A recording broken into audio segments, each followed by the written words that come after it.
Olá, companheiras e companheiros, sejam muito bem-vindas, muito bem-vindos ao 21º programa Arte e Resistência, esse programa que vocês já conhecem, um programa onde eu converso com os maiores nomes da arte brasileira, diversas áreas da arte, não somente sobre suas carreiras artísticas, mas, sobretudo, sobre a ação e a função social e política que os artistas podem possuir e devem possuir, sobretudo em meio a momentos obscurantistas como estes que vivemos no Brasil.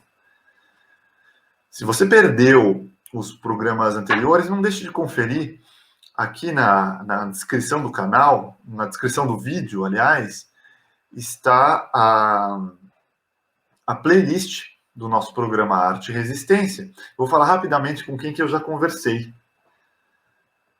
Caco Ciocler, Sérgio Manberti, Chico César, José Roberto Aguilar, Renato Aroeira, Tom Zé, Paulo Betti, Zé Cabaleiro, Elisa Lucinda, Lucélia Santos, Bem-vindo Sequeira, Jacques Morelenbaum, Zé de Abreu, Paulinho Mosca, Carlos Latuf, Lívio Trachtenberg, Fernanda Takai, Bernardo Kuczynski, Fernanda Abreu. Se você ainda não nos segue no Instagram, siga. O endereço está aqui embaixo também na descrição do vídeo, tá bom? Então vamos ao papo de hoje, mas antes de mais nada, como sempre, vinheta.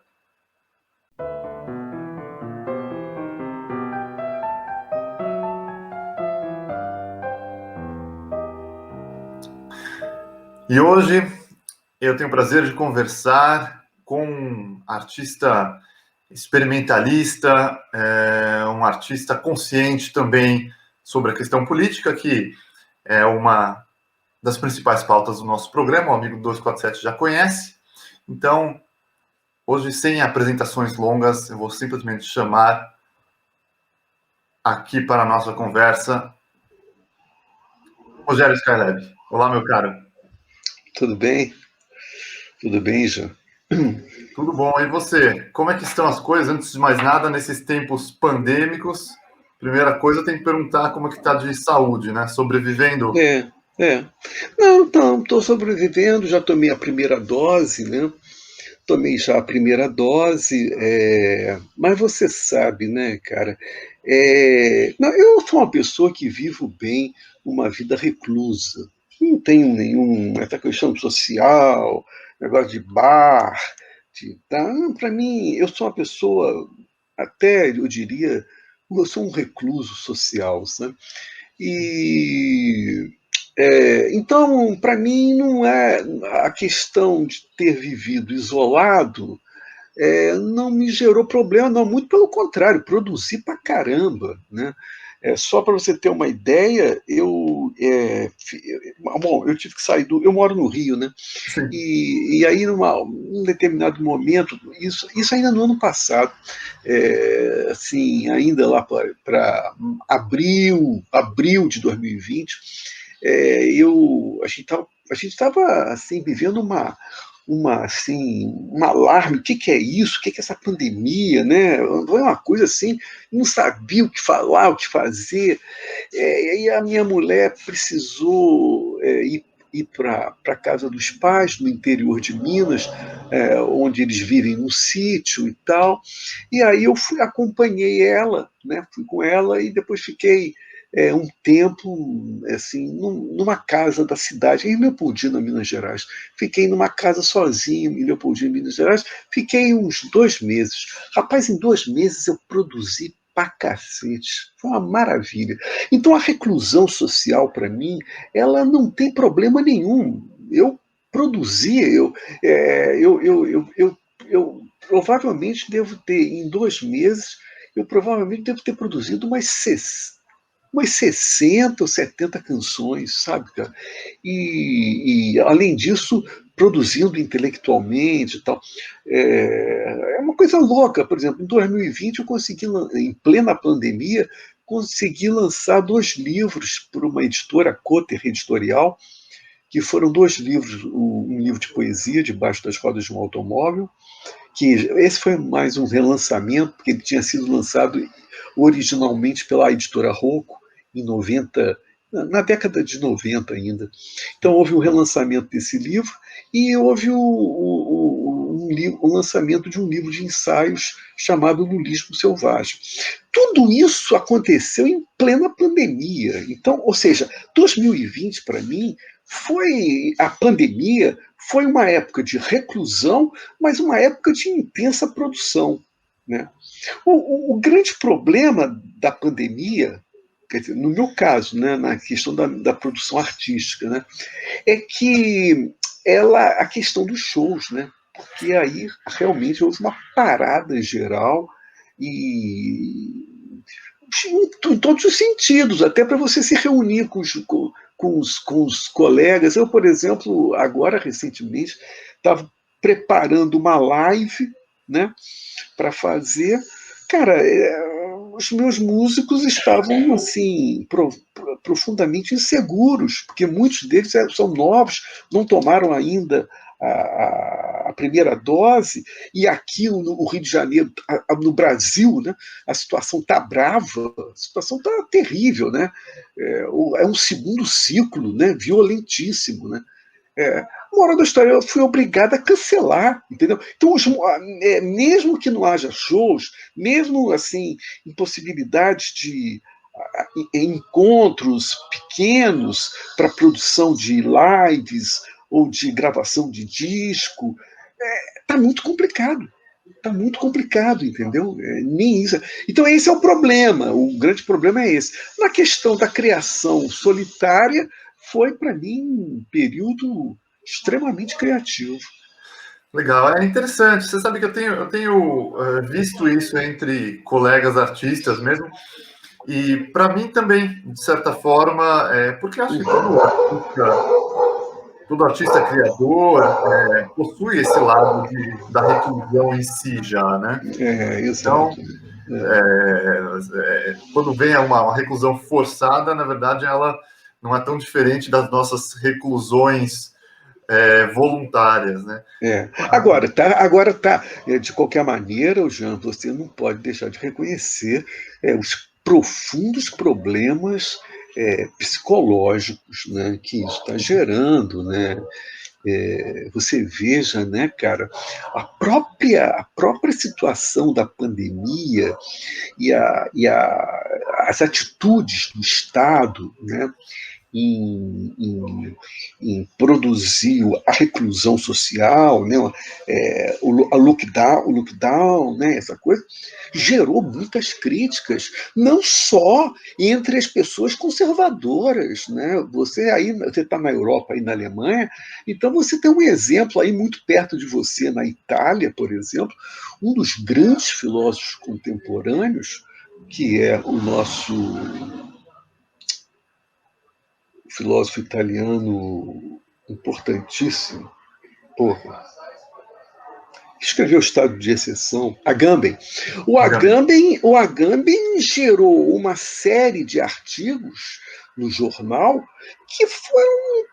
que foram extremamente polêmicos. Né?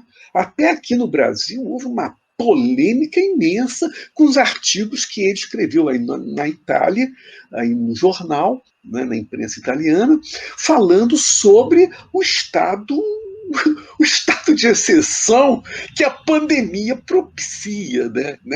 E como que isso é uma coisa extremamente polêmica, né? Porque aqui no Brasil, no terceiro mundo, nós vivemos uma situação que é o contrário disso, né? Nós temos enfim, um presidente absolutamente louco, porque para mim aquilo ali beira a loucura mesmo. Psicose, né? É uma psicose. Aquilo ali mesmo, tem que haver um tratamento ali, porque aquilo ali é uma coisa séria. E ali é o contrário, né? Ele liberando tudo, né? Liberando, né? Mas é uma liberação que, na verdade, está muito mais próximo do estado de exceção, propriamente dito, do que a situação do que o Agamben trata. Porque, na verdade, um país de terceiro mundo como o Brasil é uma outra situação comparado com a Europa. Né? É uma outra situação. O europeu recebe ajuda dos governos, boa ajuda para poder ficar em casa. Né? Aqui não existe isso. Né? Quer dizer, houve no início da pandemia, houve um início ali, por causa que o Congresso impôs isso, uma ajuda de R$ 600, ficou durante uma época, depois parou e ficou o pessoal sem receber nada desse ano aqui, parece que foi de janeiro a abril, parece, recebeu absolutamente, não recebeu nada, né? Agora que está começando a liberar e um valor muito menor, né? Que é a metade do valor, né? E fora isso, as pessoas tendo que trabalhar, pegar ônibus, pegar lotação cheia, lotada. Quer dizer, é uma situação diferente, por exemplo, da Europa, completamente diferente, né? Mas a questão da pandemia e as colocações feitas pelo Agamben é muito interessante isso, porque é uma situação polêmica. Não, o mais interessante é que o mundo vive uma situação ímpar como essa, né, de uma maior pandemia já vista nos últimos 100 anos, pelo menos, e só que o Brasil vive uma pandemia ao quadrado, né, que é uma pandemia ideológica também, é uma crise da razão comunitária, né, e, não existe espaço mais propício para o negacionismo da extrema-direita aflorar, né? Então, quando vem tudo isso junto, realmente faz com que o Brasil seja o país mais calamitoso do mundo no momento.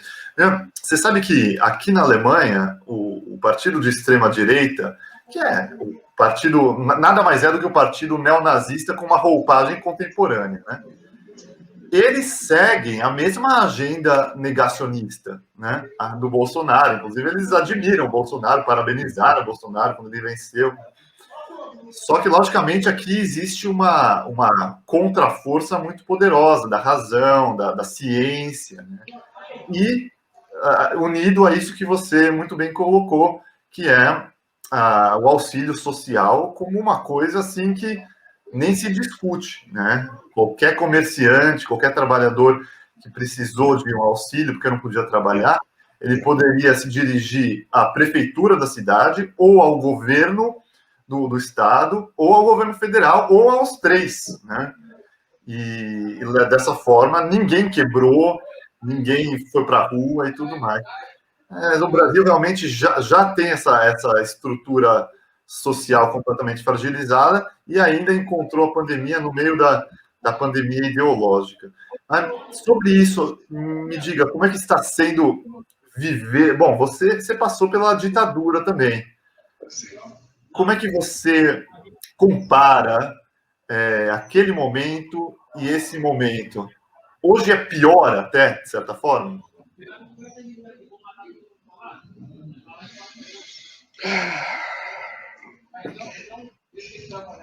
Essa tua pergunta me lembra o Safatli, sabe? Porque o Safatli gosta de fazer uma ponte, né? Ou seja, tudo que nós estamos vivendo hoje, em termos de barbárie, não deixa de ser um resquício da ditadura militar. Entendeu? Quer dizer, o Safato lembra muito bem essa questão. Ao contrário da Argentina, ao contrário do Chile, o Brasil não prestou contas, né, com o que foi feito de injustiças, de crimes impetrados pelo regime militar. Não houve um ajuste de contas. Né? Esse foi um problema. Né? E esse resquício da ditadura, ele está presente, está vivo ainda hoje. Né? Se você pensar bem, a polícia militar é o grande reduto, né?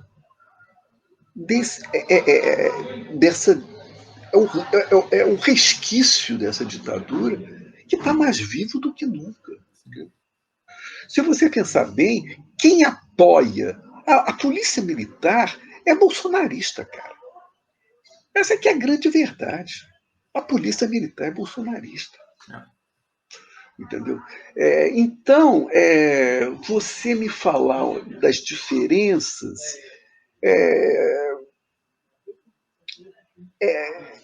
eu prefiro ver mais como um vínculo do que propriamente como uma diferença. Entendeu? Agora, não há dúvida que o alto comando militar se sente hoje profundamente constrangido com esse sujeito, né?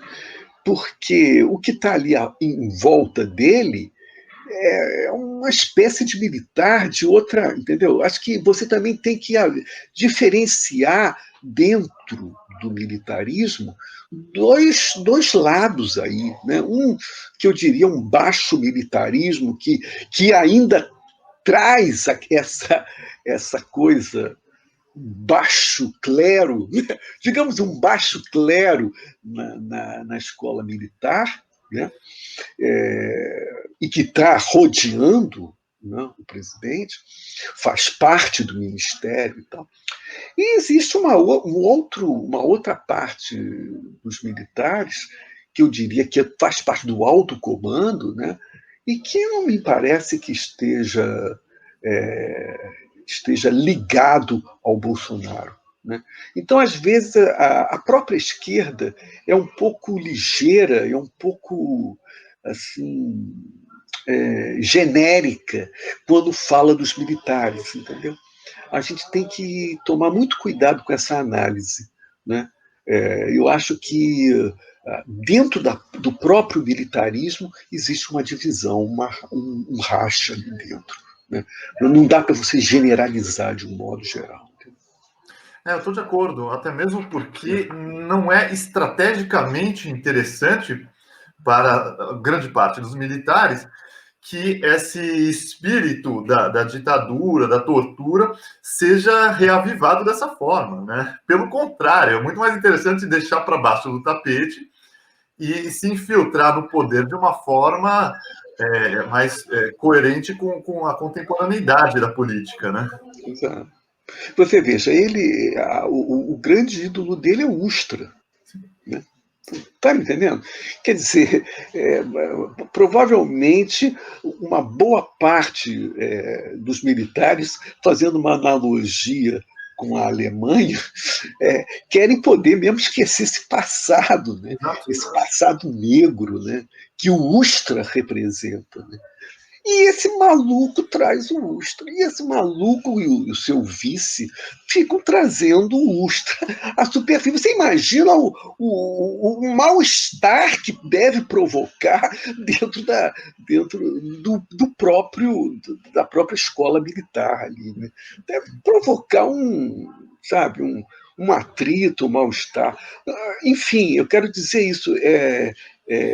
Dizer que os militares estão com o Bolsonaro, isso é uma análise rasteira. Entendeu? Sim, sim, é verdade. E só para encerrar esse assunto dos militares e do amor, da paixão que ele possui pela tortura, pelos torturadores, se o Brasil fosse um país com responsabilidade para com a sua memória e o seu passado degradante, no momento em que ele dedica o voto do impeachment e tudo mais à Ustra, né, no golpe e tudo mais, esse cara já teria que ter tido sua carreira política assassinada lá. Imagina isso na Alemanha hoje, alguém dedicado a Hitler, né? Seria uma coisa. Não, é impensável mesmo. É realmente. Bom, agora o estrago está feito e nós temos de ser resistência a tudo isso. Agora, você sabe, Jean, eu tenho escrito algumas coisas. Para mim, eu não sei como é que você vê como artista, mas para mim a rede social é uma rede muito importante. Sabe? Muitos intelectuais, muitos artistas sempre criticaram as redes sociais como um espaço de nazismo, enfim. Eu vi vários escritores, vários intelectuais, muitos falarem mal. Eu não compactuo dessa opinião. Sabe? Eu acho que nas redes sociais tem tudo. É. Tem tudo. Você vai encontrar textos medíocres, textos bizarros, textos horríveis, né? E você vai encontrar também textos brilhantes. Sim. Né? Então, para mim, eu utilizo muito a rede social, sabe? Utilizo muito a rede social. Para mim, a rede social é um laboratório de escrita, sabe? Então eu utilizo a rede social para escrever poesia, para escrever um pensamento, para escrever, entendeu? Então eu não tenho esse tipo de preconceito com rede social ou com determinada rede, Facebook. Porque o Facebook, porque o Facebook, eles são. Eu não vou utilizar, eu vou usar para mim o quanto que eu puder usar, explorar isso que está disponível, eu vou usar e vou explorar. É, Aí, o que eu tenho escrito muito recentemente nas redes sociais é o seguinte: um governo como esse nosso, ele não resiste tantas mortes nas costas, não. Ele não resiste, não. Tem essas pesquisas, né? E as pesquisas vêm informando cotidianamente que ele continua com seus 30% lá, né, com alto. Assim, apesar de todos os absurdos que têm ocorrido, ele continua mantendo lá o nível de aceitação dele, que o levaria, né, para disputar a eleição para o segundo turno, por exemplo. O levaria para o segundo turno. Né? E tem muita gente com medo. Né? Existe a possibilidade, né? Porque não é impossível, existe a possibilidade dele conseguir se reeleger. Né? Eu não acredito. Eu não acredito. Eu não acredito. Ele pode estar numa pesquisa aí atual com os 30% dele lá, mas não tem como resistir a tantas mortes nas costas. E ele vai ter que ser responsabilizado, ele vai ter que responder juridicamente por tudo isso. Não tem como fugir. Ele sabe que não tem como fugir. Todos que estão por volta dele estão tentando de todas as formas fugir dessa, mas não vai ter como fugir dessa situação. Ele vai responder essa situação. Então eu tenho até dúvidas que ele venha a disputar a eleição no próximo ano. Tenho até dúvidas em relação a isso. E se ele, por um acaso, vier a disputar, ele não ganha eleição. Ele não ganha eleição, seja com. Dizem que com Lula é o único, né, com que ele não poderia. Mas eu acho que ele não ganha eleição com ninguém. Ele vai sair desse governo absolutamente desmoralizado, entendeu? Não tem como você aguentar tantas mortes nas costas como ele está aguentando, e ele será responsabilizado por isso, entendeu? Então eu não acredito de maneira nenhuma numa possibilidade dele vir a se reeleger. Não acredito, não acredito. Por mais que as pesquisas apontem ele como o segundo ou primeiro mais votado, eu não acredito que até o final do mandato dele ele garanta a reeleição. Não acredito. Espero que você tenha razão. Bom, primeira coisa que a gente tem que colocar aqui é uma coisa que eu acho que todos os brasileiros de esquerda e da resistência, e minimamente humanistas, é exatamente essa questão de que em algum momento o cara vai ter que pagar pelas ações dele e pelas mortes que ele poderia ter evitado e não evitou. E esperamos que ele pague internacionalmente no Tribunal de Haia, né? Isso que a gente quer realmente. Agora, você sabe que eu acho que a gente não pode se iludir com relação ao. Eu concordo, eu acho que ele está se enfraquecendo, essa CPI trabalha para isso também, né?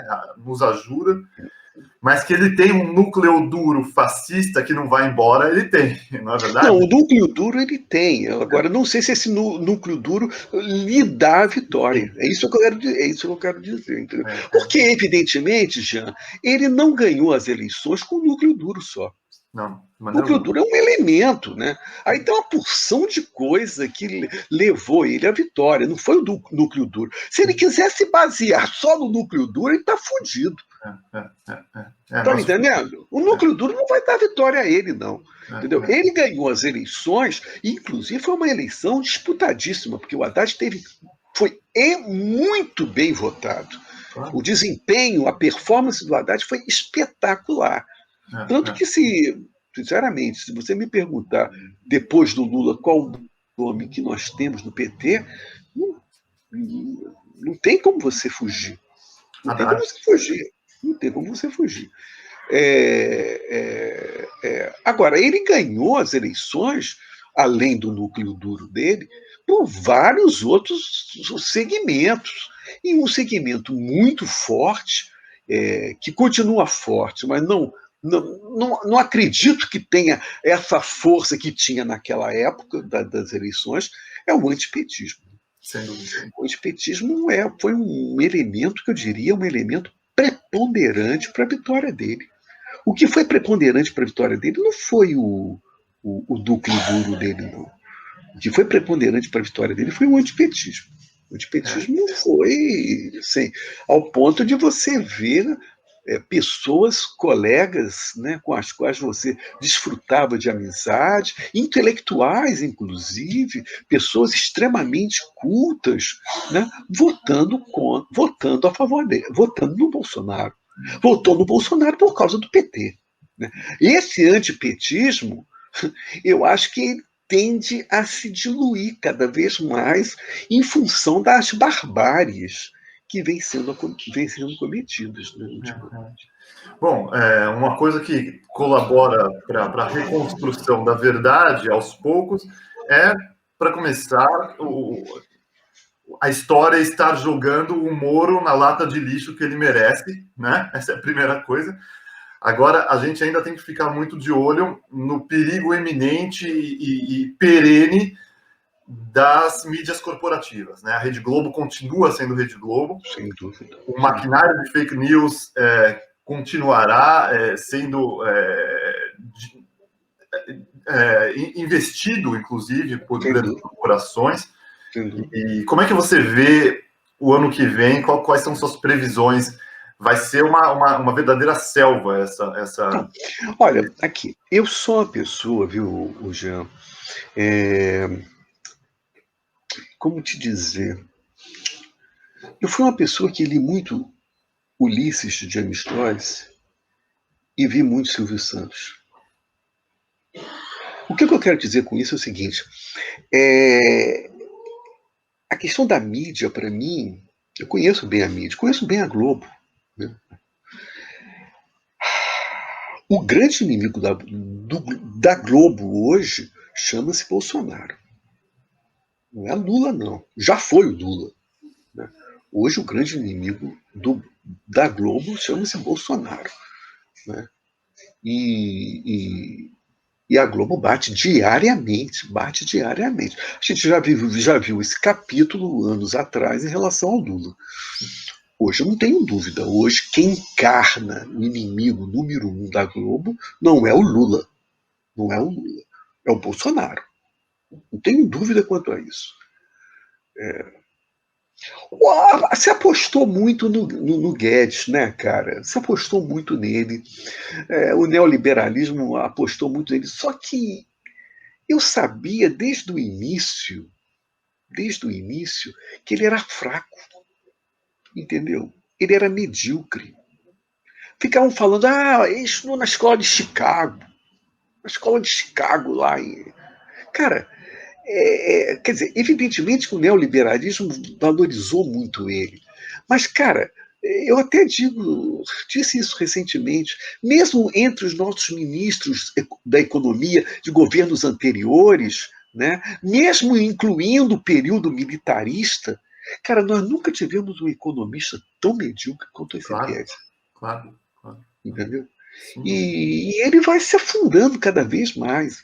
Entendeu? Ele vai se afundando cada vez mais. Sinceramente, eu não vejo muita saída para ele. Entendeu? A Globo tem atacado violentamente. A Globo, como você acabou de falar, poderosa, é muito poderosa ainda, né? É muito poderosa ainda. A Globo teve um baque, ela perdeu. A Globo teve um baque agora. Ela perdeu a exclusividade dos jogos, de alguns jogos de futebol. E isso perde um pouco a potência de público, né? Por exemplo, só para te dar um exemplo hoje, não sei se você está sabendo disso, hoje a Globo não pode passar nenhum jogo do Flamengo. Quem passa o jogo do Flamengo é o SBT. Sim. O SBT tem essa exclusividade. Então são monopólios que vêm sendo perdidos, que talvez enfraqueçam um pouco. Mas, por exemplo, você vê o Big Brother, por exemplo. O Big Brother ainda é um fenômeno. Não é só um fenômeno de público, não, é um fenômeno social. Você entra nas redes sociais, quando o Big Brother, essa última temporada que estava passando, era impressionante, cara. É um poder, entendeu? Então a Globo ainda é um poder, né? Dizer que não sabe? E a Globo e todos os seus satélites, né? Globo News, Grupo, né? O Grupo todo Globo. o seu grupo, Globo News, todo aquele negócio todo. Ainda é um poder. Agora, eu posso te garantir que o inimigo número 1 da Globo hoje chama-se Bolsonaro. Não é o Lula, não. Não, eu concordo. O Bolsonaro está longe de ser o que seria ideal para a Globo, né? Porque a Globo e o empresariado, de modo geral, o que interessa a eles é manter o establishment de maneira equilibrada a favor dele, né? E Exato. o Bolsonaro é um destruidor do establishment. Para o outro lado... E o Guedes, ele, de uma certa forma, ele é que garantia para o Bolsonaro esse humus do neoliberalismo, dos empresários, né, e tal. Você veja, até antes da epidemia, nunca se ganhou tanto em bolsa de valores, né? Antes da epidemia, quando começou a epidemia, ferrou tudo. Mas se ganhava-se muito bem. Quer dizer, ele estava dando, né, toda a estrutura, né, e estava garantindo, né, o mercado, as bolsas de valores. Muita gente ganhou dinheiro com a bolsa de valores, muita gente. Ele representava isso, né? A vitória do Bolsonaro também é decorrente disso também, né? Porque ele chegou ao poder querendo mostrar ao mercado que estaria tudo, né, em boas mãos, né, e tal. E isso também foi Mas o problema é que quando veio a epidemia e foi uma crise e o governo foi testado, aí fodeu, né, cara? Quando o governo foi testado, cara, com a epidemia, aí mostrou-se como o nosso ministro da Economia é medíocre, como é fraco, como não tem sustentação nenhuma, né? A política externa é uma coisa ridícula, né? Ao ponto de terem que mandar embora esse chanceler maluco aí, né? Enfim, a crise da epidemia serviu para sublinhar a fraqueza desse governo. Sem dúvida. E você sabe que a opinião pública daqui da Europa, né? Eu digo da Alemanha, sobretudo, mas levando-se em conta que a Alemanha encabeça a União Europeia, né? É incrível como a credibilidade do Brasil caiu por terra, né? Despencou de uma maneira assim que o Brasil era visto como um país realmente emergente, uma economia forte, né? Havia confiança em termos de investimento, ainda que a Merkel sempre teve suas diferenças com o Lula por razões óbvias, né? Ideológicas e tudo mais. Agora, no momento, o Brasil é visto como uma zona de perigo em todos os sentidos, né? E realmente prova-se que o neoliberalismo não se sustenta, né? E eu já passo para uma próxima questão que eu quero te colocar, usando esse fio do neoliberalismo. A gente sabe que, em grande parte, eu pelo menos subscrevo a teoria de que se não houvesse o trumpismo, não teria bolsonarismo, né? Muito dificilmente ele seria eleito se não fosse a eleição do Trump e todo o maquinário de fake news em 2016. Quando a gente vê a queda do Trump, ele se enfraquece, né? E o Biden, ainda que seja um democrata das corporações também, não é o Bernie Sanders, né? Lógico, lógico. Mas ele representa uma espécie de rompimento com o teor mais ortodoxo do neoliberalismo, né? Como que você enxerga isso com relação aos reflexos que isso pode ter nas eleições mesmo do ano que vem, né? Porque o Biden e os Estados Unidos ficam entre a cruz e a espada, porque apoiar Lula seria complicado para a visão imperialista, e por outro lado, apoiar Bolsonaro é apoiar o trumpismo na América Latina, né? Você acha que eles vão pela terceira via? E como que essa nova quebra do neoliberalismo ortodoxo pode refletir no Brasil? Você sabe, Eugênia, eu assim, você fala em terceira via, eu sinceramente gostaria que houvesse uma terceira via em termos de força política, sabe? Mas eu não vejo terceira via aqui no Brasil, não, sabe? Não vejo terceira via, não. Às vezes as pessoas até pensam, por eu estar ligado ao Lula, escrevi um livro sobre o lulismo selvagem, né? As pessoas acham que, não, eu acho que seria interessante ter mais uma força política no Brasil. Não é bom isso daí, não. Eu nunca posso me esquecer, cara, que muitos anos atrás, muitos anos atrás, eu tinha ido na Globo porque eu era muito amigo de um jurista, Hugo Dourado, que era a época do Brizola, né? Ele era ligado ao César Maia, na época que o César Maia era ligado ao PDT, né, do Brizola e tal. Então, o doutor Hugo Dourado, ele era muito ligado ao Roberto Marinho, à Globo, então um dia nós fomos com ele, fomos almoçar lá e tal, na Globo, e eu não posso me esquecer, não foi o Roberto Marinho, mas foi um dos juristas da Globo lá, muito amigo do Roberto Marinho, que é um dos caras mais poderosos, dizendo: para a Globo é muito importante que haja novas emissoras que possam disputar com a gente, porque é horrível o monopólio, sabe? Então, ainda que eu ache que, em termos de esquerda, no Brasil, o PT ainda é o partido hegemônico, Sem não tem dúvida. como você desmentir essa hegemonia, não é? Eu não acho bom que esta polarização, de um lado Lula e de um lado a direita, do outro lado a direita. Eu acho que seria bom que tivesse uma terceira via, que tivesse alguma força eleitoral, só que não tem. Esse que é o problema. No Brasil não tem essa terceira via, né? Você vai pensar em Ciro Gomes? Não é. Ciro Gomes não tem força política.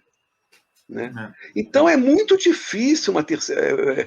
Ainda que eu achasse importante ter uma terceira via, até a nível de discussão, de poder porque fica um pouco chato você discutir com a direita.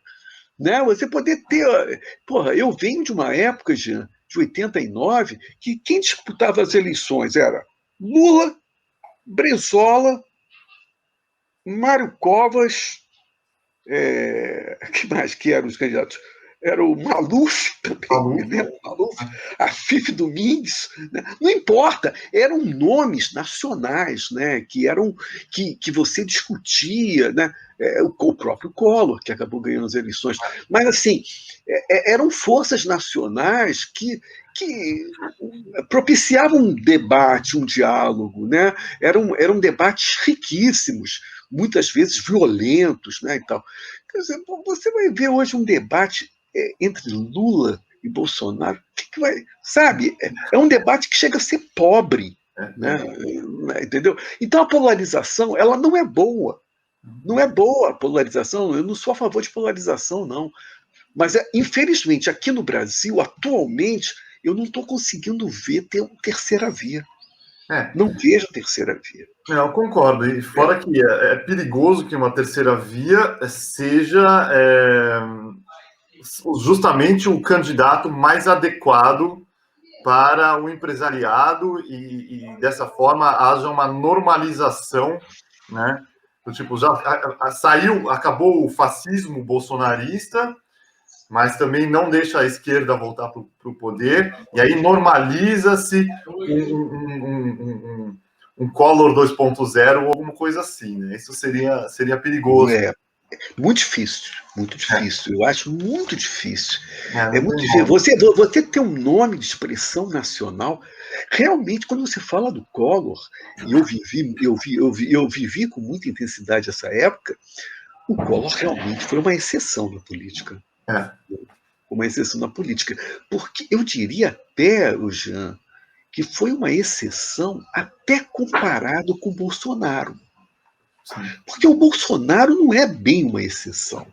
O Bolsonaro está presente aí há muitos anos. Claro, ele representa uma verdadeira porção da Representa sociedade. há muitos anos. Eu me lembro, nunca mais vou me esquecer, um programa do Jô Soares, há muitos anos atrás, ele falando as mesmas barbaridades que ele fala hoje.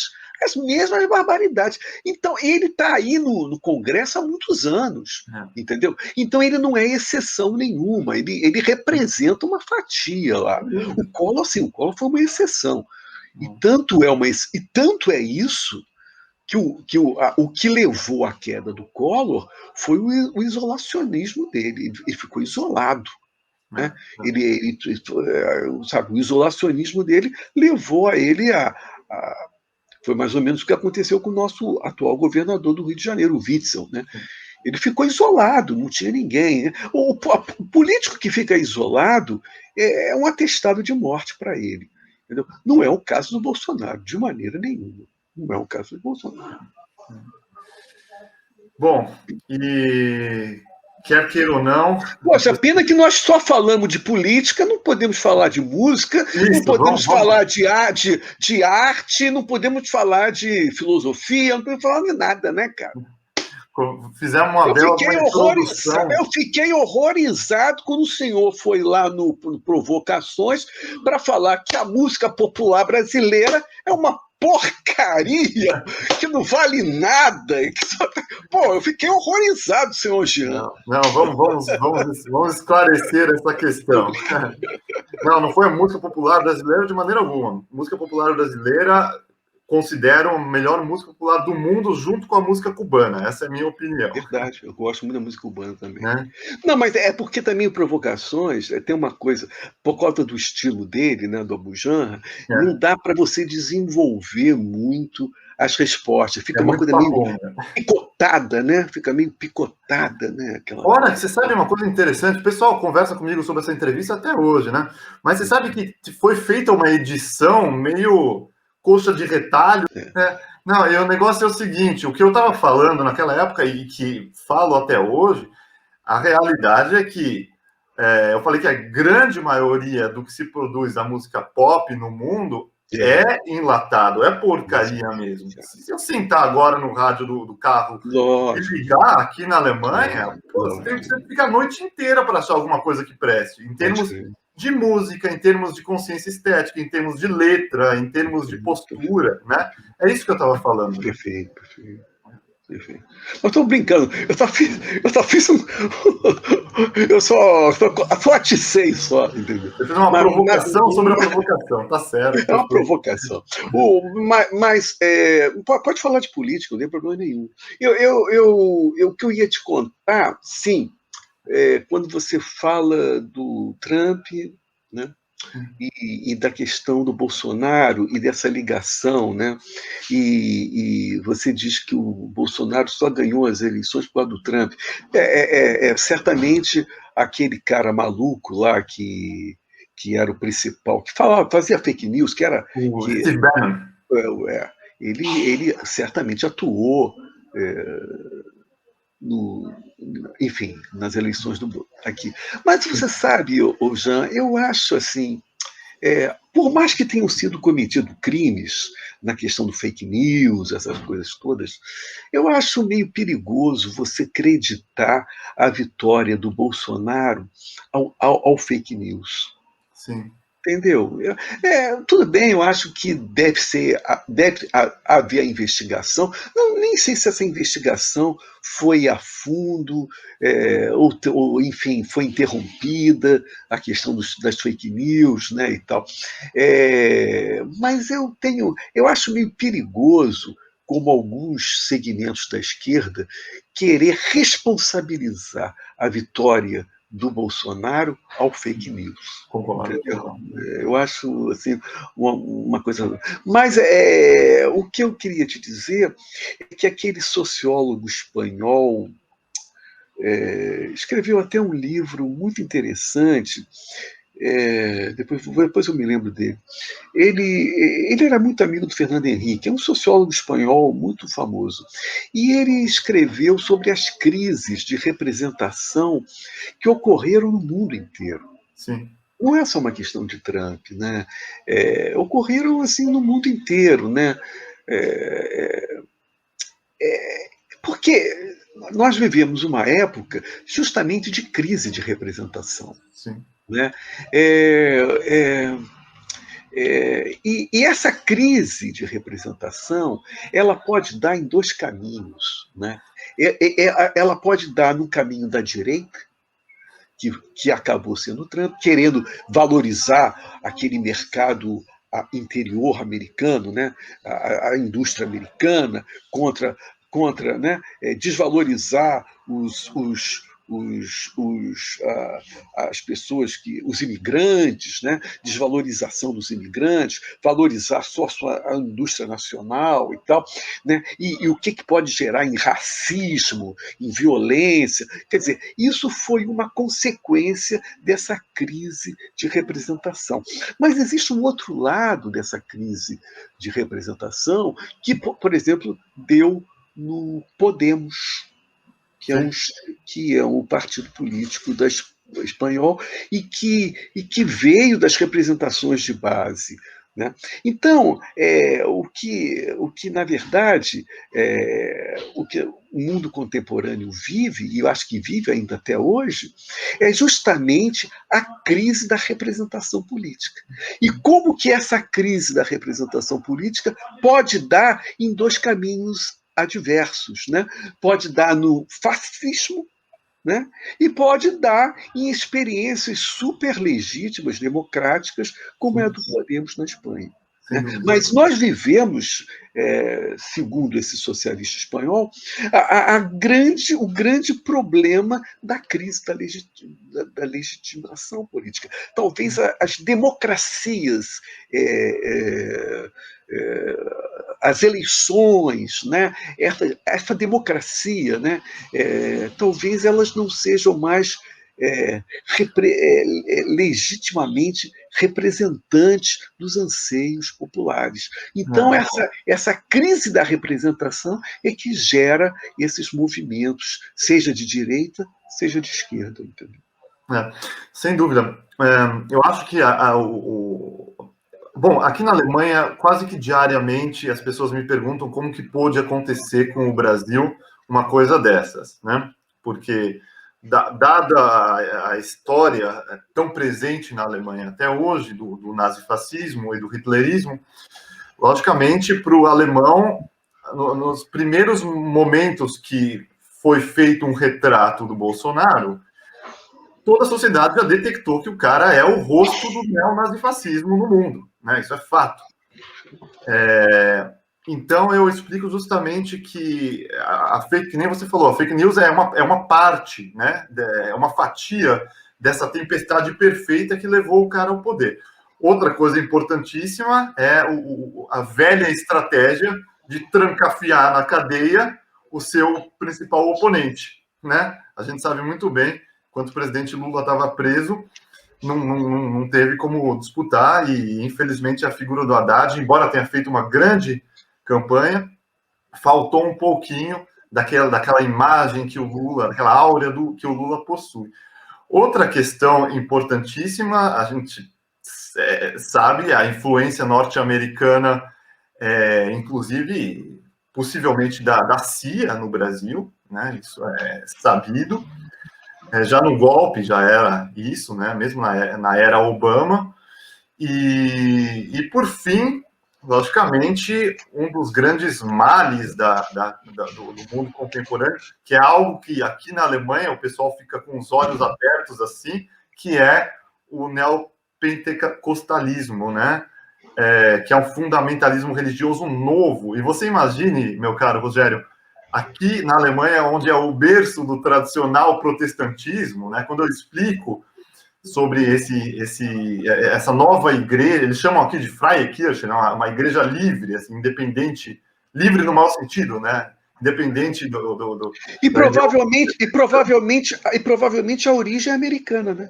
É americana, exatamente, é um enlatado americano. O vice-presidente do Trump, como é que ele, o Pence, né? Ele era o maior representante. O Trump escolheu ele porque ele é o maior representante dos evangelicals, né? Que, como eles chamam lá, que aí no Brasil é o neopentecostal, que é o cara, essa criatura de camiseta de Jesus e arminha na mão, né? Mas você sabe, Jean, isso aí o Lula, que é um animal político, ele tem uma sensibilidade muito grande para perceber que é o seguinte, vamos conversar com eles, vamos, sabe? Porque você não pode entrar numa de guerra religiosa, porque inclusive, eles têm uma penetração, eles têm um ativismo muito grande. Só para você ter uma ideia, a presença deles para a questão nas comunidades, né, e do momento de fome que as comunidades estão vendo, o movimento neopentecostal foi um movimento importante nessa questão. Você está me entendendo? Então, assim, o Lula, que é um animal político, ele tem uns olhos que... Entendeu? Ele jamais vai entrar numa de... Entendeu? De falar assim, a guerra... Não, de forma nenhuma. Né? E seja com eles, seja com a alta cúpula dos militares. Né? É hora de, né? de eliminar os preconceitos, né? E tentar dialogar, tentar ver, porque evidentemente que não só entre os militares, mas entre os neopentecostais, tem muita gente dissidente ali dentro. Né? Então é hora de articular isso, né? E tomar cuidado porque a esquerda às vezes embarca nessa onda, sabe? De generalizar os militares, os neopentecostais. Entendeu? Não é hora de fazer isso. É hora, e o Lula, com a sensibilidade dele, ele mais do que nunca ele sabe, né? Ele é o cara para isso, né? É o cara que sabe conversar. O presidente Lula, não vamos esquecer, o único presidente do mundo que, em sua época, era bem recebido por um cara como o Bush e pelo Chaves, né? Ou então ele ia para Israel, ele foi 7 vezes para Israel. 7 vezes ele esteve com os líderes israelenses, 7 vezes ele esteve com os líderes palestinos. Né? Então, assim, conversava com o líder do Irã, né? Inclusive, ele me contou essa história pessoalmente, que ele conversou com o cara, inclusive enquadrou ele sobre as bobagens que ele falou sobre o Holocausto. Perfeito. Então, eu sei quem é, o nome dele, qual é o nome dele? Qual é o nome eu me lembro bem, me lembro da besteira que ele falou, me lembro. Agora, só para concluir esse capítulo, eu acho, não é, que a gente... assim, você sabe, né, cara? Eu estou ligado ao lulismo, à esquerda, mas eu faço muita crítica à esquerda, sabe, o Jean? Eu sempre falo uma coisa muito curiosa em questão de música popular, que é a seguinte: cara, você acha que eu vou falar alguma coisa sobre sertanejo universitário? Sertanejo universitário vive num outro planeta, não tem diálogo, não tem comunicação. Eu vou dialogar, eu vou dialogar, eu vou tentar me comunicar, eu vou tentar dar bronca, eu vou tentar dar esporro. É para quem está do meu lado, porra. Sim. Entendeu? É para quem está do Claro. meu lado. Então, eu te confesso, cara, que eu, às vezes, faço algumas críticas à esquerda, sabe? Vou te dar um exemplo. Então, por exemplo, há um bom tempo, até hoje, eu raramente escrevo Bolsonaro em rede social. Eu evito esse nome. Sim. Vou falar em Bolsonaro, sabe? Evito esse nome. Não, sabe? Tem coisa mais importante. Mas o que eu quero te dizer é que eu acho que a nossa esquerda, da Dilma, sabe? Principalmente da Dilma, porque eu faço uma diferença, evidentemente, ainda que eu valorize muito a Dilma é uma guerreira, Sim. eu não tenho dúvida que você tem que fazer uma diferença entre o governo Dilma e o governo Lula. Sim. Né? A Dilma é a segunda fase do lulismo. Sim. Né? Claro. Existe uma primeira fase e a segunda fase. E, evidentemente, que eu acho que quando eu falo na crise de representação que ocorre no mundo inteiro, eu acho que, e que aqui no Brasil propiciou os movimentos de rua, e que eu radicalmente me diferencio da esquerda clássica, que diz que os movimentos de rua tinham o ovo da serpente. Eu não acho nada disso. Né? O que aconteceu nos movimentos de rua de 2013 foi exatamente a crise da representação. E que o governo Dilma tem uma dose de responsabilidade nessa história. O que aconteceu depois do movimento de 2013, sabe? Porque é aquela tal história, né, cara? Se você que apoiou o Lula, num determinado momento você se sente sem ninguém, você se sente sozinho ali, né? Você provavelmente vai ser cortejado pela direita. Sim. Sabe? É. Então eu acho o seguinte, naquele primeiro, e eu vivi profundamente esse movimento de rua. Eu era PT e vivi profundamente esse movimento de rua. Eu dizia, Copa não, não vai ter Copa não, porra. Entendeu? Eu Sim. vivi profundamente, eu e vários petistas. Entendeu? Então eu quero dizer o seguinte, naquele primeiro momento, houve sim uma crise de representação. Em termos do Rio de Janeiro, naqueles movimentos de rua, não era nem tanto contra a Dilma, ainda que nós tenhamos críticas a fazer a vários episódios do governo Dilma.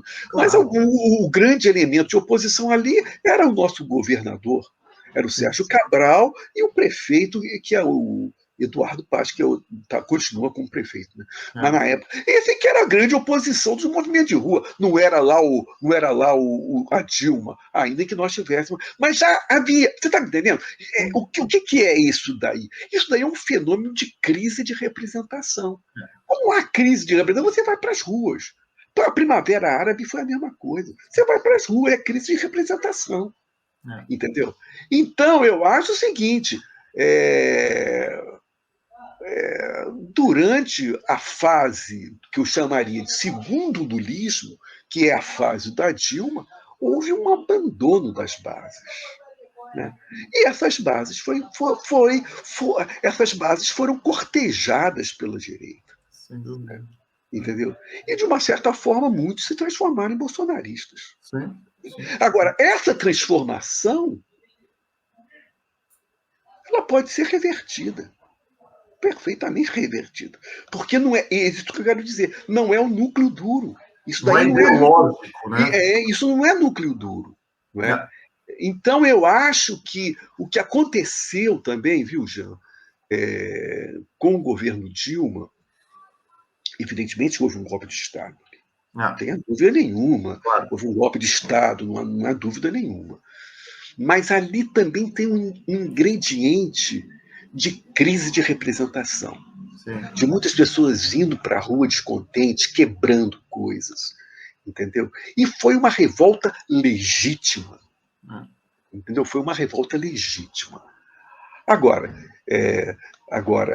então eu acho que sem deixar de considerar que foi um golpe de Estado, ali foi um golpe de Estado mesmo, né?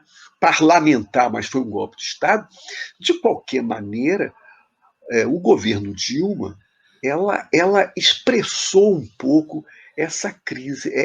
Ela faz parte desse humus que não rolou só no Brasil, no mundo inteiro, da crise da representação. Entendeu? Então eu acho que o que aconteceu, só para culminar, o que aconteceu com o governo Trump foi a mesma coisa que aconteceu com o governo Bolsonaro. Eles são filhos dessa crise da representação, que infelizmente no nosso país caiu para o lado da direita, caiu para o lado do fascismo. Podia cair na experiência espanhola, né? Seria mais interessante. É uma sucessão de coisas mesmo, né? Teve a crise mundial também, que também. E também o Manteiga, né? Também não está entre os maiores nomes da competência econômica do país. Foi uma sucessão de questões, né? Exatamente. Então, Mas, enfim. É isso que eu queria te falar, porque quando eu escrevi o Lulismo Selvagem, na verdade, eu não queria vestir a camisa, né, eu não queria vestir a camisa da militância, né? Que, ainda que eu acho que a militância é fundamental, é muito importante, sabe? Mas, assim, eu não queria vestir aquela camisa. Eu como ensaísta ali, eu desenvolvi o exercício do perspectivismo. Quer dizer, ver o PT e o Lula de vários ângulos. É evidente que o protagonista do livro é o Lula, né? Mas poder vê-lo de vários ângulos, né? De vários ângulos. Isso é essencial. Inclusive, a questão da crítica à esquerda, eu acho que a gente precisa saber fazer essa crítica e se renovar também, sem dúvida. Inclusive, eu que trabalho aqui em diversos polos, eu sou ligado à esquerda do Brasil, sou petista mesmo, sou coordenador do Núcleo PT Alemanha. Aqui na Alemanha, sou do SPD, que são social-democratas, que é o partido irmão do PT. E em Israel, sou do Meretz, que é o partido de esquerda. Então, assim, são diversas esquerdas e a gente tem que sempre estar se olhando no espelho e conversando, justamente como você falou, com o nosso vizinho aqui, né? Entre nós estamos aqui, a gente precisa dar bronca um no outro. Meu caro, vamos agora, a gente não pode deixar o nosso papo acabar sem falar de música mesmo, né? Vamos lá. O papo de política, acho que a gente fez uma digressão muito interessante aqui. E, olha, sobre música, me diga uma coisa. A sua música, você que é um músico conhecido pelo experimentalismo, pela música nova, né? E pela música, assim, também, no melhor sentido da palavra, provocativa e tudo mais, né? Qual que é a essência para você em compor? Quando você escreve letra, quando você escreve poesia sem música, quando você pensa em música mesmo, em termos estéticos, qual que é a essência? O que está no âmago da criação artística para você? Você sabe, quando você fala isso, eu não consigo responder de uma forma conceitual, né? Como se fosse, não, eu tenho que viver, eu tenho que me lembrar, eu tenho que me recorrer ao que eu vivi, né? A minha experiência pessoal, como é que foi, né? Eu ouvi muito a música dos anos 70, a música popular dos anos 70. Eu te confesso que o final dos anos 60, eu era muito novinho, então eu não tinha capacidade de avaliar aquelas experiências dos grandes festivais, sabe? Do tropicalismo, enfim. Mas eu era muito criança. Mas então, eu comecei a viver, a experimentar música na década de 70. E eu sempre digo que a década de 70 é uma década broxa em termos de música popular brasileira. O meu campo é o campo da música popular, né? Ainda que eu tenha escrevido vários textos sobre a música nova, sobre Reuter, né? Mas o meu campo Trabalhado de... com o Lívio, inclusive, né?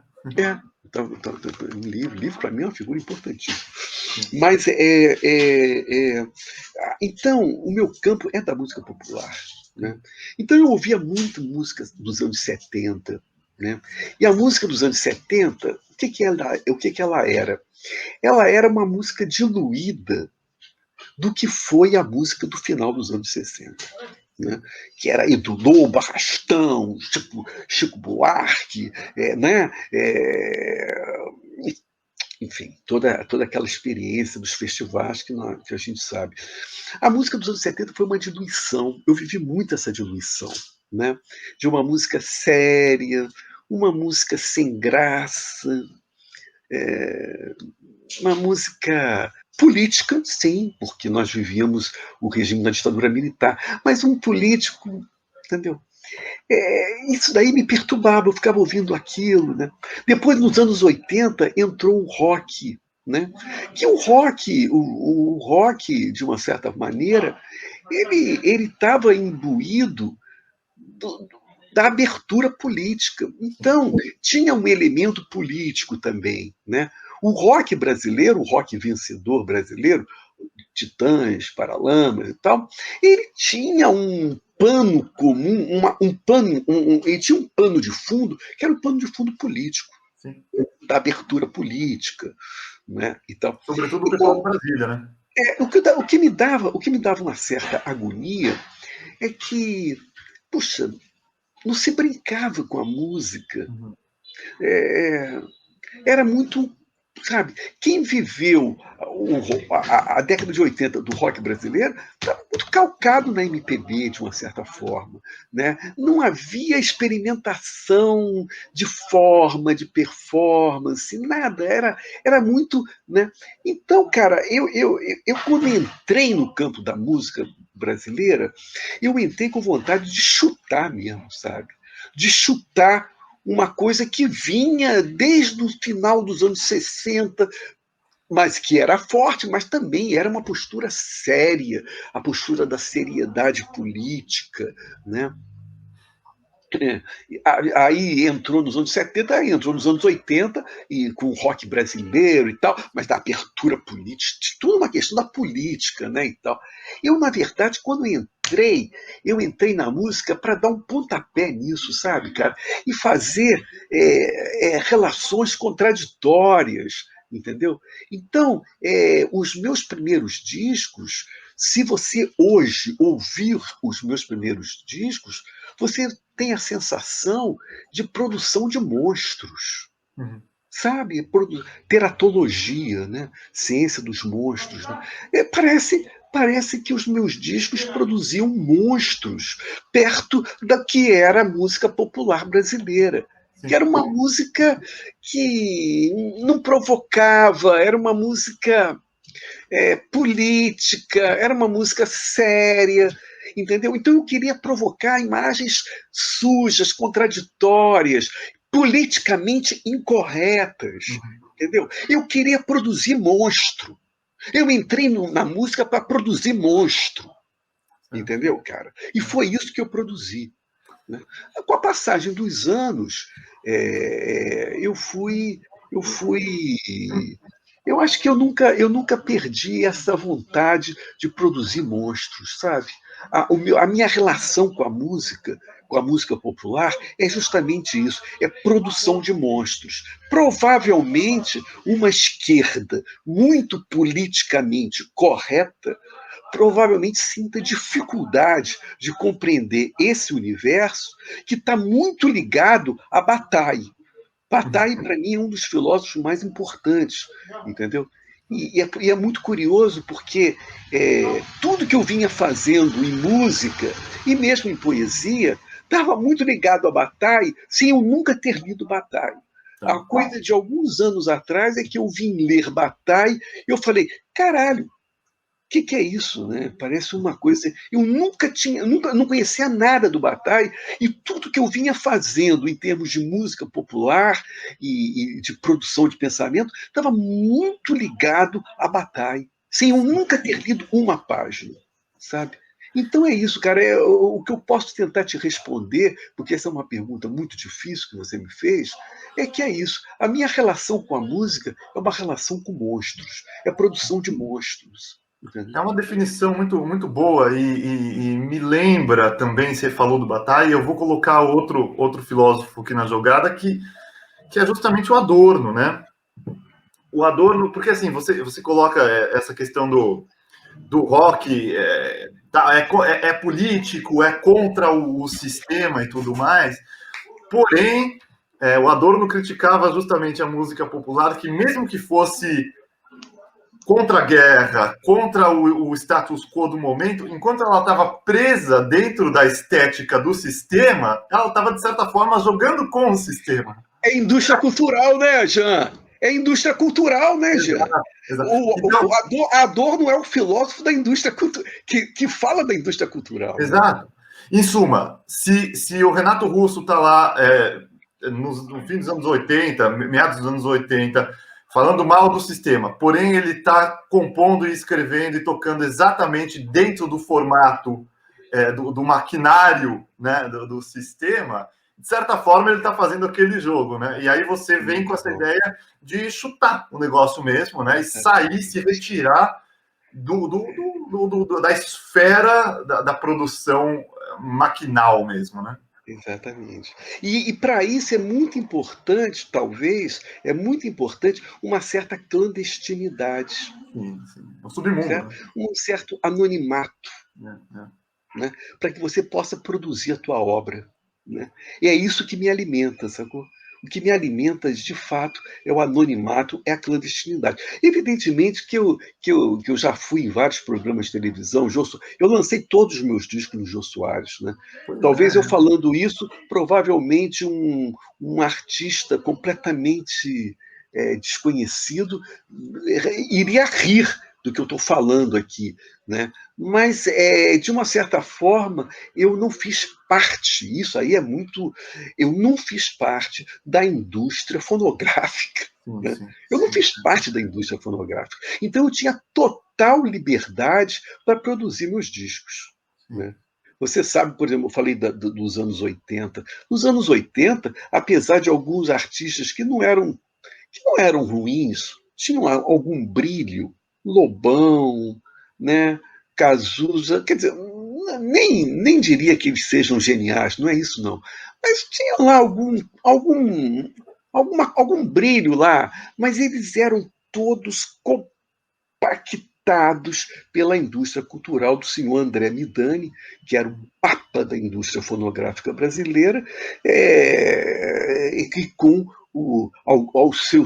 os seus capatazes, tipo Liminha, né, que era produtor desses discos todos. E qual é a consequência disso? Hoje, passado vários anos, você ouve a produção dessa época, é tudo igual.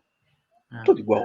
Som de bateria é a mesma coisa, som de guitarra é a mesma coisa, o som da voz é a mesma coisa, é a mesma levada, é tudo a mesma coisa, porque a indústria realmente compactou tudo isso. Né?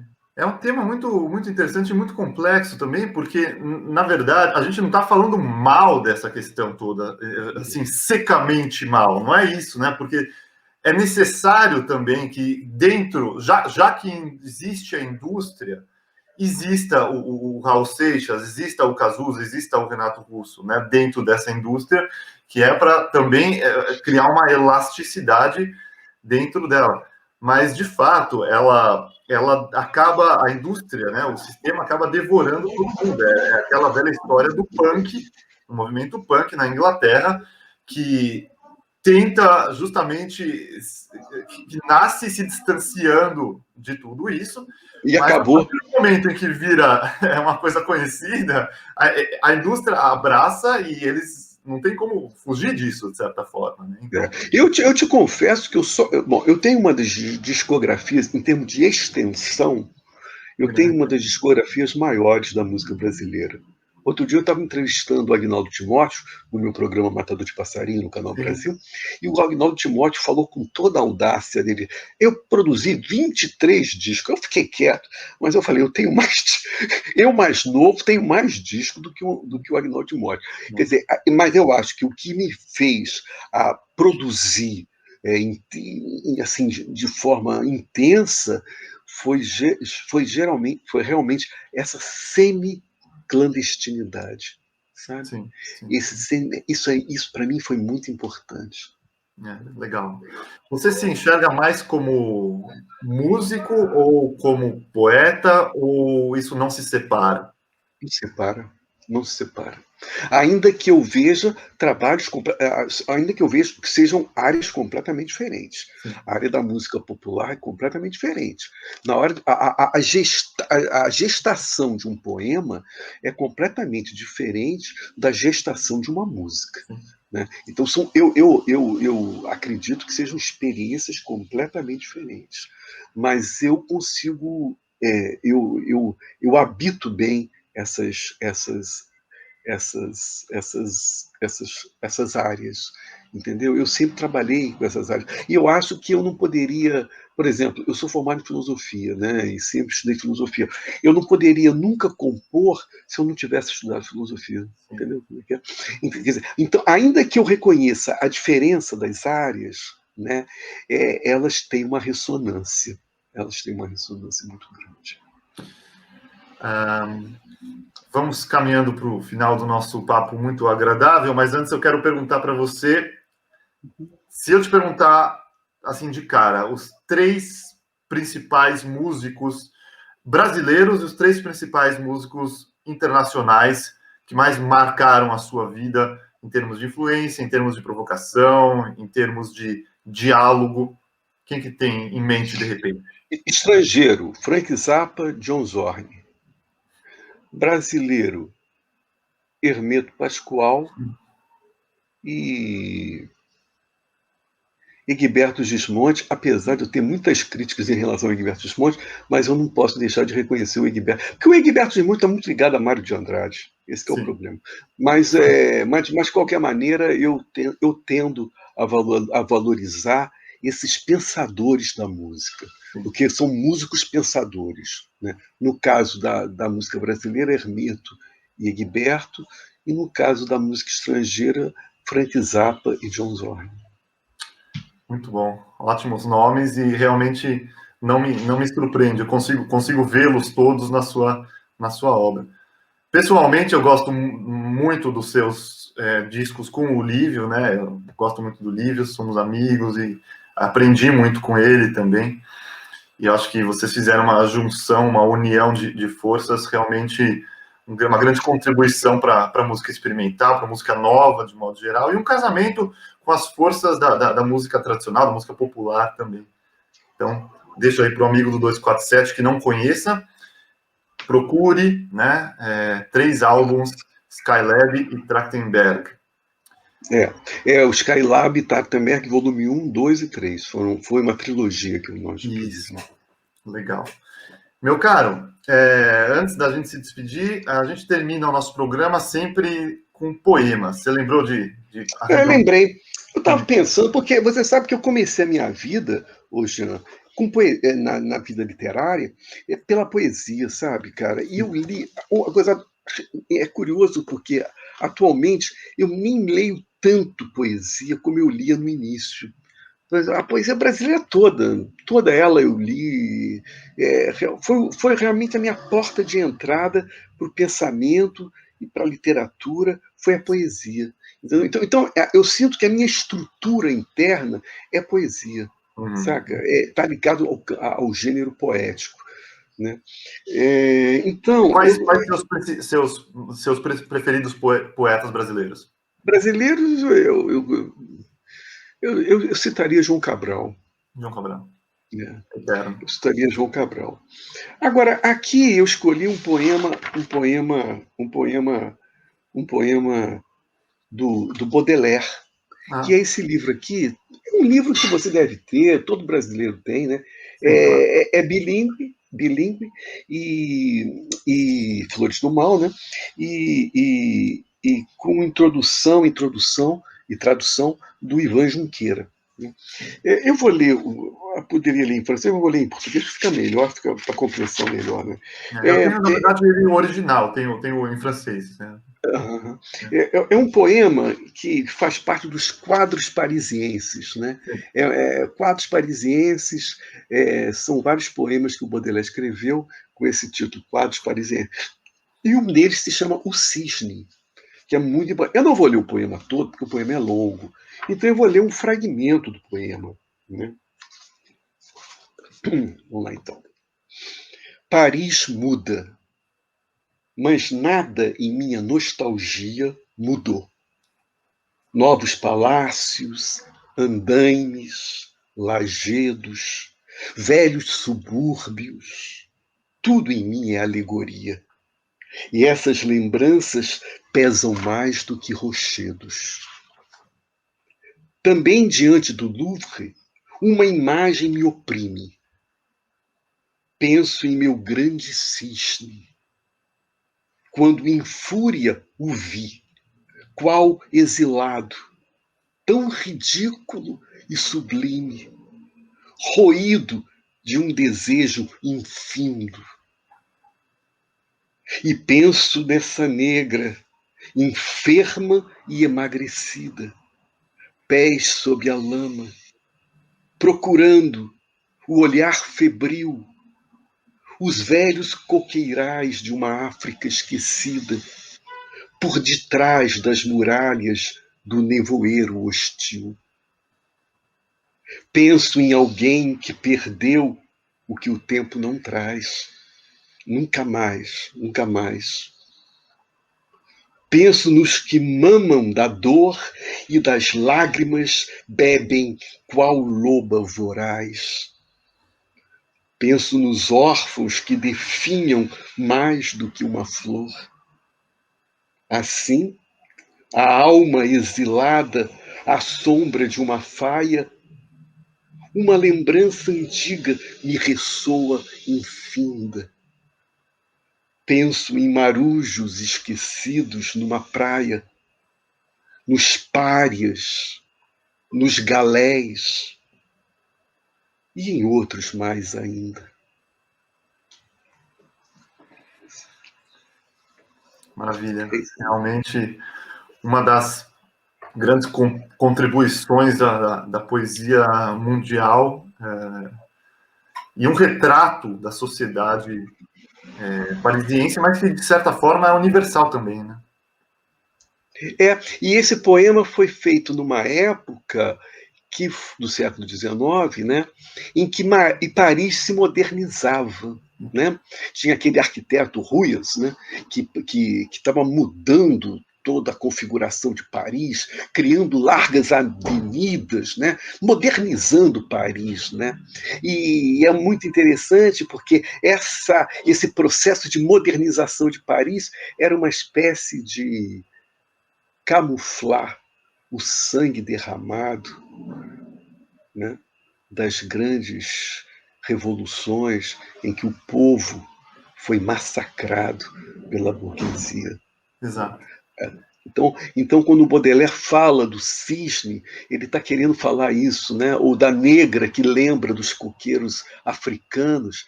Ele está é uma espécie de não comungar com essa ideia de modernidade de Paris. Né? Que é, na verdade, uma embalagem, né? Sobre todas as discórdias sociais da cidade. E lembrando que é nesse ambiente que nasce um dos meus compositores preferidos, que é o Debussy, né? Justamente um cara que, para a época, era também, amarrando o que a gente estava falando aqui, quando ele atinge a maturidade dele, ele também é um cara que realmente, um dos mais revolucionários músicos da história, né? Saindo realmente do sistema, e uma pessoa que viveu em meio a todas as questões complexas da sociedade francesa e das guerras europeias, e daí, inclusive, morre em 1918, no fim da Primeira Guerra Mundial. Né? Bom, muito boa a sua escolha, realmente. A minha escolha é um pouco diferente. Eu venho para o Brasil e é um poeminha, um poemeto bem curtinho, mas bom, esse é o nosso programa já de número 21, acredito, e eu não quero repetir os poetas, e eu não poderia deixar de fazer uma homenagem a um dos grandes nomes da poesia brasileira de todos os tempos, e que completou 90 anos esse ano, Augusto de Campos. Poxa, gigantesco. Gigantesco. Augusto de Campos, então, um grande abraço e nossa admiração ao senhor, nascido em 1931, completou em fevereiro desse ano 90 anos. Né? O poema que eu vou ler dele é de 1956, ou seja, 65 anos tem esse poema já. Olha só que coisa. Se chama Ovo Novelo.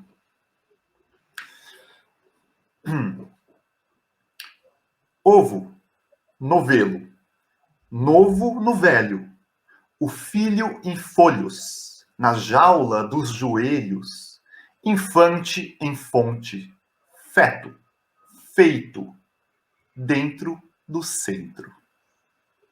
Ah, que coisa linda. Nossa, que boa lembrança que você fez, puxa vida.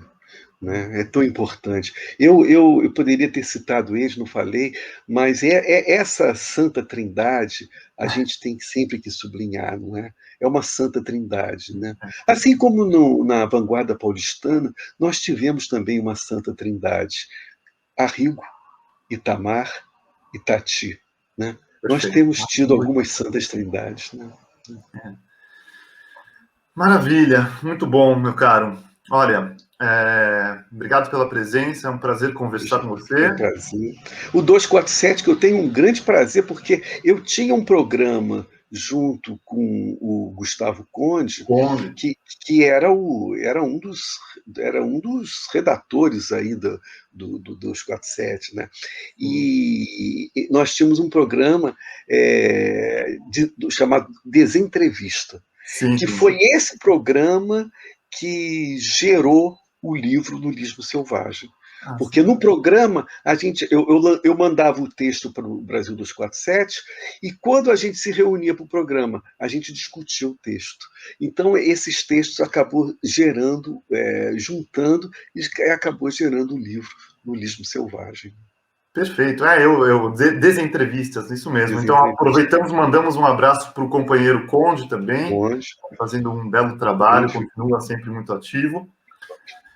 E, meu caro, eu passo para você para últimas considerações. Espero que você tenha gostado do nosso papo. Eu adorei o papo, adorei essa conversa contigo. Isso daí, nesse momento tão triste que nós estamos vivendo, né? Um momento macabro de não sei quantas mortes, aí anunciou aí hoje a quantidade de mortes, 420 mil mortes, né? É um absurdo, nós estamos vivendo um grande pesadelo. Né, cara? Você sabe, Jean, no início da pandemia, eu nunca mais vou me esquecer, eu estava dormindo e estava sonhando, sabe? E estava sonhando. E quando eu acordei, eu falei assim, poxa, ainda bem que isso foi um sonho, foi um pesadelo. Mas não era pesadelo. No sonho, no pesadelo, eu estava pensando justamente nessa pandemia, essa coisa absurda que ocorreu, não só no Brasil, no planeta imenso, no planeta inteiro, né? E que é uma assombração, né? Que nós estamos vivendo, não tem fim, não sei quando é que vai ter fim. No início, eu cheguei a menosprezar não no sentido do Bolsonaro, mas menosprezar no sentido de que essa epidemia vai acabar e depois nós vamos voltar a ser o que a gente sempre foi. Muita trepação, muito shopping center lotado, muito consumo. Eu não sei mais, sabe? Depois desse segundo ciclo, depois desse segundo ano, eu não sei se o mundo, depois de terminada a pandemia, vai ser exatamente igual ou pior a nível de intensidade. Não sei, cara, porque realmente foi uma pancada no planeta violenta, sabe? Muito violenta. Não sei se o mundo vai ser igual depois do que aconteceu, depois dessa pandemia. Acho que será necessária uma reconfiguração, uma reestruturação, inclusive não somente social e comunitária, mas também em termos do emocional coletivo. Muito bom. Caros amigos e amigas do 247, espero que vocês tenham gostado do papo. Como sempre, não deixem de acompanhar o nosso trabalho, sigam no Instagram, se vocês quiserem, acompanhem o trabalho do Rogério Skylab aqui nas redes sociais dele, tem bastante material na internet, e continuamos todos juntos na resistência, arte e resistência. Um beijo a todos, e como sempre, ninguém solta a mão de ninguém. Tchau.